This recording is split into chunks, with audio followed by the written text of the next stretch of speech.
Welcome back to the channel, folks. I'm your host, FoG. Thank you for joining another episode here on Battle Gamers. And today, we're going to take a look at a game we looked at in the early part of 2021 during the Steam Next Fest for shooters that you could play on your ALU cabinet. And this was one that I really liked, and the game's finally deployed. It came out November 11th. Hyper Echelon from Gango Games LLC. They were nice enough, kind enough to provide us a code for the channel, and we're going to take a look at the game today, talk about like why I liked it, and see if it's of interest. This is a game that you can play through your Steam machine in your house. You know, if you've got Steam on a PC, that's basically a Steam machine. You can drop your LegendsLink app on it, and then you can stream it directly, or you can even hook it up via OTG right into the USB and be able to use the control deck here to be able to control that PC game. So the nice thing is I've got the whole house networked.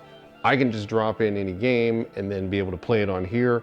Hyper Echelon is one I really thought played well on this machine. I also thought it would play well on the Atgames Legends Pinball with the arcade controller, but I was wrong there. The game is not set in Tate mode or in vertical mode.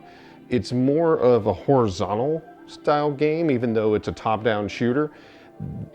The reason being is the gutters are used, what I would call gutters, the sides of the screen, are used for information, characters, things like that. And I can see why they wouldn't want to change it for like a vertical top-down, because it would be a little bit of additional work, probably plenty of work to be able to make that work in the way that I'm thinking, in Tate mode. So you could play it vertically on that Legends Pinball. But playing it on the ALU is perfect.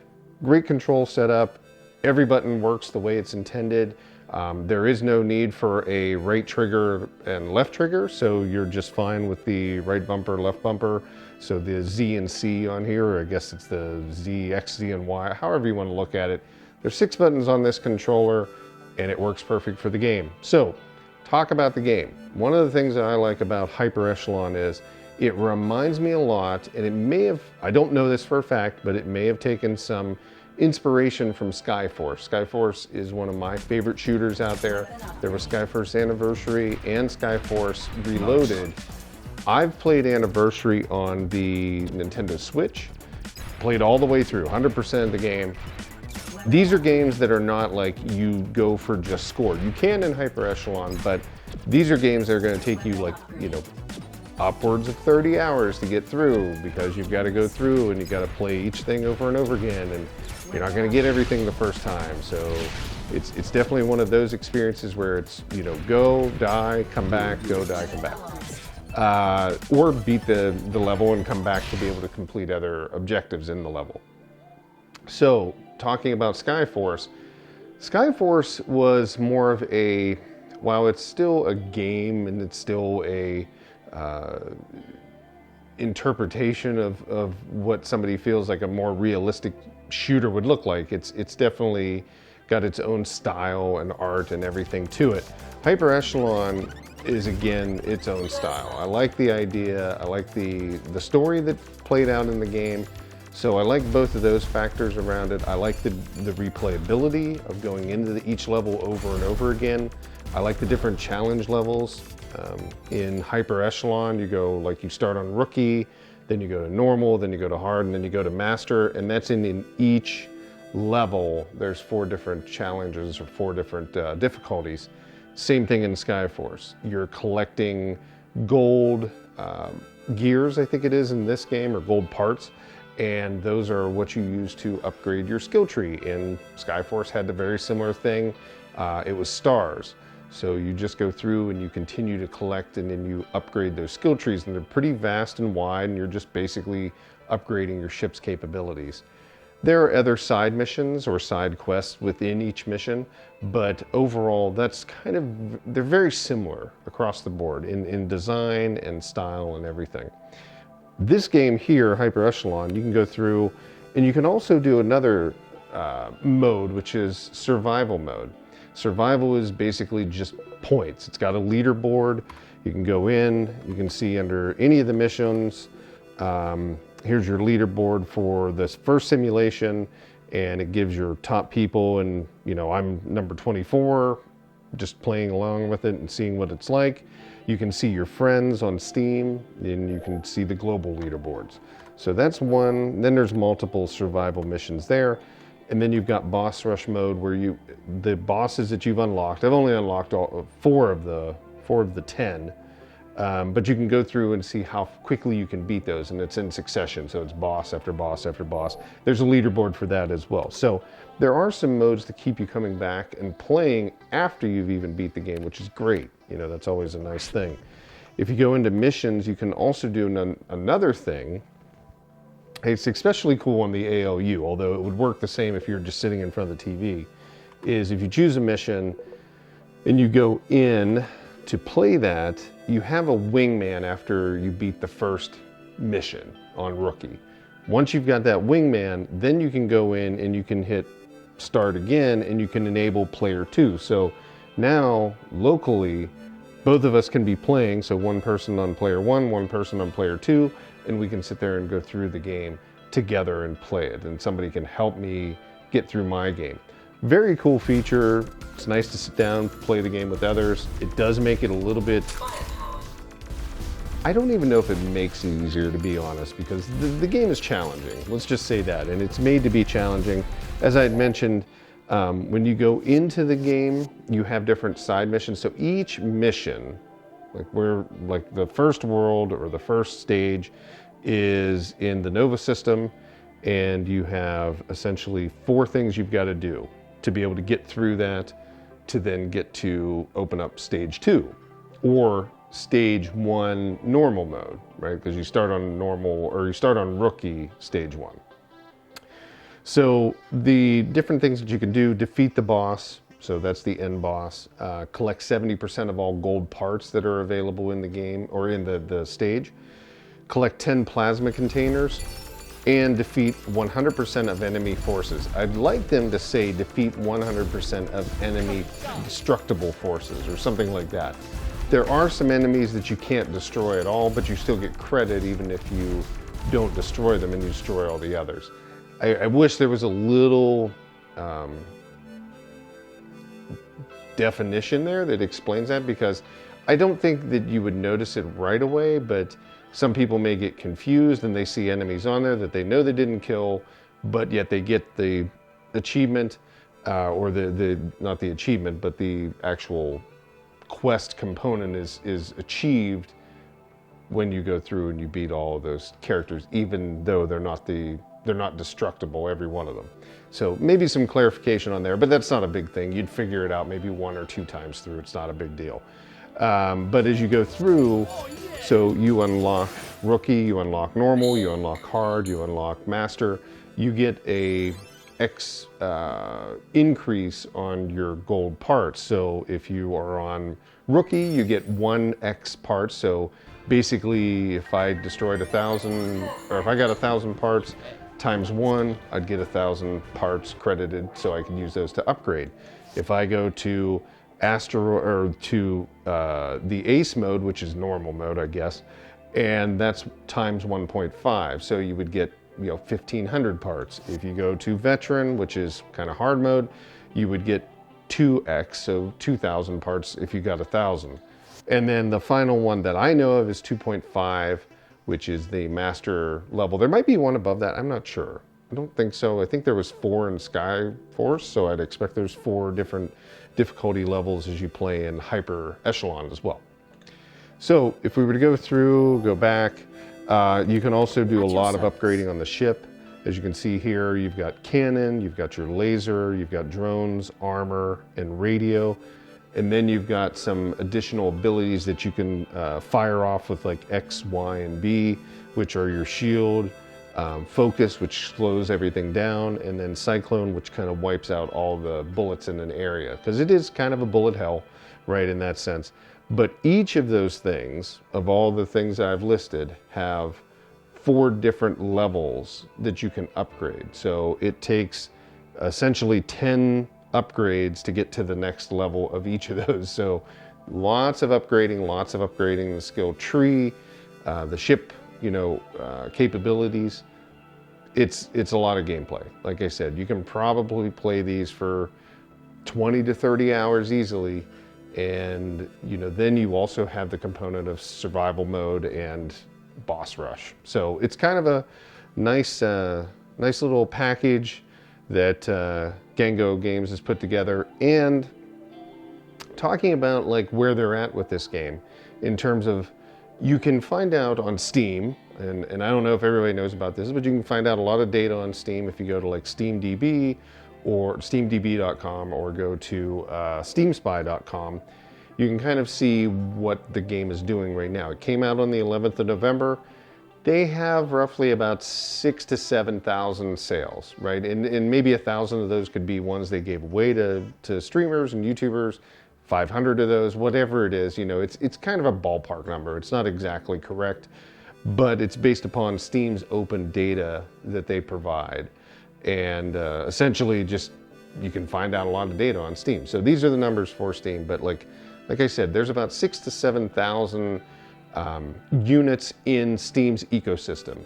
So you figure that the developer was selling the game. They might have had it on sale at the beginning. Maybe it was $14.99, but right now the game is $19.99. If you figure it's about 20 bucks times 7,000, 140,000, and then Steam takes like 30%. So this developer's sitting around $100,000 that they've made off of this game. To give you an idea, Skyforce Reloaded, which came out in 2016, I think it was, or 2017, somewhere in there. That game has done around 267,000 units at about $10 or slightly less than $10 sometimes. It depends on their sales. You can't kind of say like, oh, every one of them are sold at 10, because it could be that some were sold in a third party or Steam keys were purchased somewhere else, right? You can buy Steam keys all over. They sell them for $1 or whatever it ends up being. Could have been in a bundle, like on Humble Bundle, which we are a partner of. You can buy games on there. You can support the channel as well as give revenue to charity as well when you buy on there. It's a great place. All of them are Steam keys, Epic, Nintendo Switch. You can buy all sorts of stuff. So going back to the game though, if you know that kind of the Skyforce Reloaded has about 267,000 units on Steam, figuring that Hyper Echelon is a very similar game, the game has some room to grow. There's an audience of more than 250,000 people out there that could be potentially interested in this game. So definitely it's got a ways to go. You can't always like judge a game right out the gate on Steam, especially because it's super hard. And back when Skyforce came out, there were 60% less games on Steam, maybe even a little bit more than that. Steam really started to pick up momentum, 10,000 games a year, 11,000 games a year, 13,000 games a year over the past couple years, maybe 3 or 4 at the most. Back in 2015, 2016, they were doing maybe half of that, right? They were maybe doing 6,000 games a year or 5,000 games a year. So there was a little bit of more visibility. So that's why, definitely you see games, developers talk to YouTubers, they talk to Twitch players. Obviously, everybody knows why that is. So just giving you the, kind of the whole picture of this, I think this game's got a really good start. It's got a long way to go in terms of like finding its full audience, I think. They're definitely going to have to discount it. More than likely, that's just part of the game on Steam. It's mainly the game on any video game. Look at, what was it? The Guardians of the Galaxy. I mean, that game came out at $59, $69 maybe on PS5. I saw it over Thanksgiving, less than 2 months later for $24, $26, somewhere in there. So, and that was brand new, right? So it's part of the name of the game. And I think that, while they will have to do some of that to be able to get this game more visibility and get more people playing it, I think the game is well worth $20. Maybe they came out $5 more than they should have. I don't know, $14.99. When you consider the fact that they probably want to take it and move it over to Switch or some other cross-platform, you kind of want that continuity of the price point. So like $19.99 is a good price for on Switch because it's really competitive. It falls well below the AAA titles. It falls well below those premium A titles. It's a higher priced, potentially right-priced indie title on the Switch. So I think it's a good idea coming out at $19.99 on Steam. I think that they've got plenty of room to grow and they've got plenty of room to discount, and you should pick up the game, I think. I think it's great. If you like kind of shooters and you want to play something on your ALU and you have your PC network, it's going to be perfect. If you're going to pick up a Steam Deck, it's another one that's going to be perfect.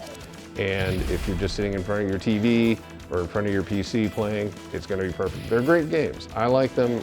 Like I said, I like Skyforce a lot. I think Hyper Echelon is doing that genre justice, you know, in terms of what their offer is to the market. I think they've expanded on it. I think it's a really good game. That's it. I wanted to show it and just give you some idea. You've seen some video playing of the game.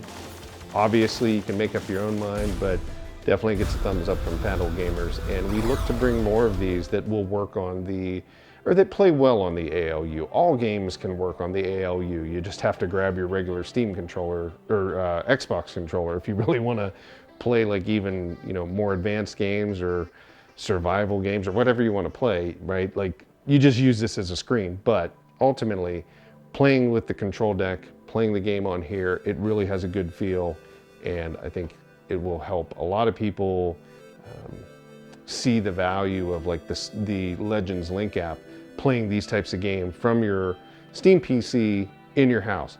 If you definitely want to see how that's done, some of the older videos talk about it. I am thinking about redoing a video that talks about my network here in the house and how I make it work so well, and you know how it's wired in and everything like that. It's not a really super hard thing to do, but it definitely takes a little bit of time and just thinking and planning it out.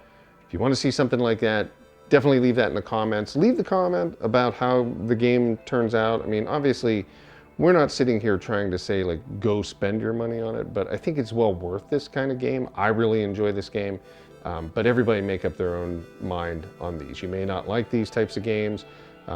There is a great thing about Steam, and it's one of those great things that it's like, don't abuse it, but because these developers, you know, if there is a game that you want to buy, but you're not really sure about, you can always buy it on Steam. It's a 2-hour return policy. So if you've played less than 2 hours of time on that game, and it's within, you know, a short period of time, like a day or two or something like that, you can go in and you can return the game for a refund if you don't like it. But it's one of those things where Steam gets a lot of those. They put up some numbers before, and it's like potentially hundreds of thousands of dollars a day in returns. It's not something you want to abuse, but it's definitely nice that you can go in and if you don't like the game, you can get your money back, right? In that sense. We're not promoted, we're not paid by these developers or anything. I just think indie developers need all the help they can get in some cases, getting visibility. So we've always tried to do that here on the channel, back in even on the Twitch side when I streamed every night. That was more of the real fact of why I did it, was to talk about indie games and to showcase those. So definitely, if you think this is worth or up your alley or something you even like, give it a try, check it out, and we hope to see you come back. Definitely give us a like on the video if you can. That'll get us a little bit more visibility for these folks. And then also, if you haven't already, give us a follow, give us a subscribe, wherever you're at watching this. We want to see you come back. Check out more content here on the channel, and we look forward to talking with you next time. Thanks again, folks. Bye-bye.